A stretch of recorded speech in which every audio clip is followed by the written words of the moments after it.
সকাল বন্ধুরা, তোমরা সবাই কেমন আছো? আশা করি ভালো আছো। আমরা ভালো আছি। এই আজ রবিবারে আজকে একটু ঘরটাগুলো পরিষ্কার করছি। রবিবার হলেই মনে হয় যে একটু রেস্ট করি, তাই না?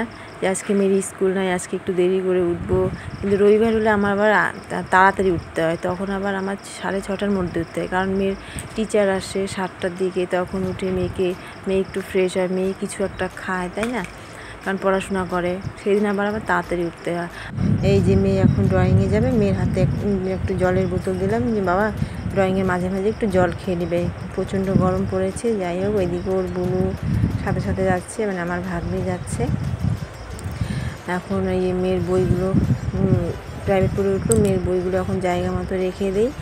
আর যাই হোক, মেয়ে আবার 10:30 বা 11:45টার মধ্যে মেয়েকে আনতে যেতে হবে। এই মানে 8:30, এই 8:30, 9:30, 10:30, মানে 2.5 ঘন্টার মধ্যে আমার রান্না বান্না পুজো এগুলো সব কমপ্লিট করতে হবে। পরে এসে না প্রচণ্ড গরম লাগে, মানে আর আনতে ইচ্ছা করে না। যদি অল্প কিছু থাকে, একটা তরকারি যদি বাকি থাকে, পরে এসে মানে করি। যাই হোক, বেশিরভাগটা আগেই করার চেষ্টা করি, এসে আর করতে ইচ্ছা করে না। এই যে তোমাদের কাছে গাছটা শেয়ার করলাম, গাছটা তাও কি সুন্দর হয়েছে। এই গাছগুলো না রোদে রাখলে না নষ্ট, মানে খারাপ হয়ে যায়, শুকিয়ে যায়, তাই ঘরের মধ্যেই রেখে দিয়েছি গাছটা।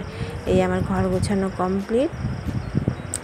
আর দেখো মেয়েটা এই যে এটা বানিয়েছে, মানে কি করবে রবিবার করে না, মেয়ে মানে কিছু একটা বানাবেই, মানে কি করবে না, একা একা টাইম পাস হয় না।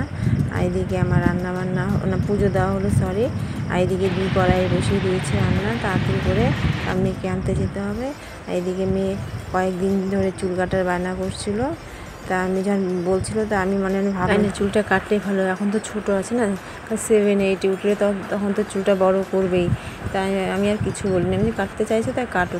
তাই এদিকে তো আর রবিবার ছাড়া সময় হয় না, তাই না? তারপরে মঙ্গলবার, শনিবার, আর যাই হোক বৃহস্পতিবার থাকে, তখন তো আর চুল কাটা হয় না। সোনা খুব শান্ত, খুব শান্ত। ওর দিদি ওকে ভয় পায়, মা জিয়ে বুনু আসছে, সব জিনিস লুকিয়ে রাখো, না হলে শেষ করে দিবে না। বলো হাই গাইস।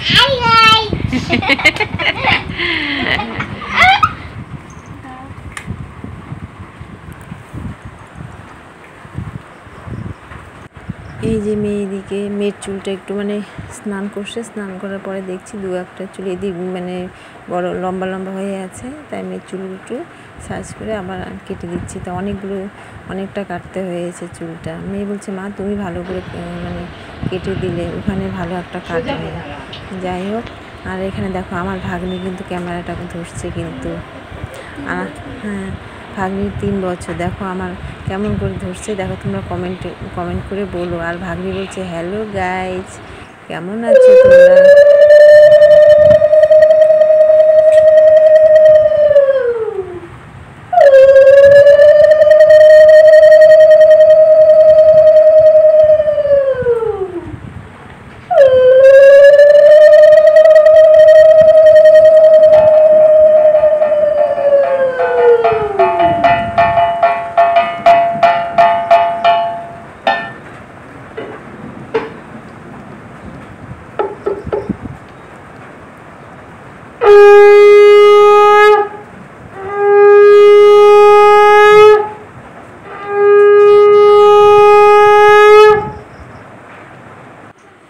আর এইদিকে সন্ধ্যা প্রদীপ দেওয়া হলো, তারপরে মেয়ে আবার এসে বই নিয়ে বসবে, মেয়েকে আবার টিফিন দিতে হবে, তাই না?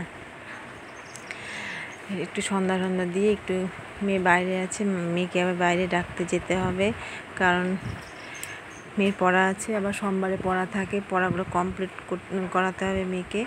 যাই মেয়েকে বলতে হয় না, মেয়ে টাইম মতো সব কিছু করে ফেলে।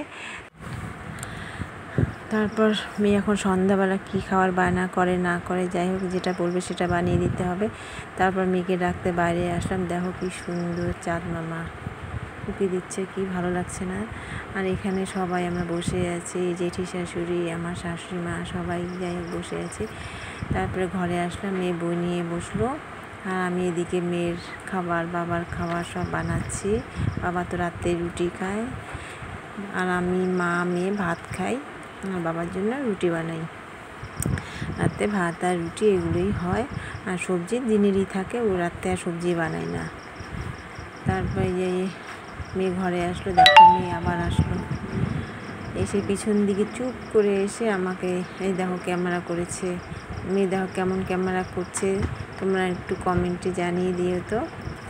তাই মেয়ে বলছে, মা কি গরম, তুমি ঘেমে গেছো, এত গরমে কেমন করে তুমি রুটি বানান? যে হ্যাঁ বাবা, ভালো করে পড়াশোনা করো, না হলে আমার মতো করে তোমারও কাজ করতে হবে।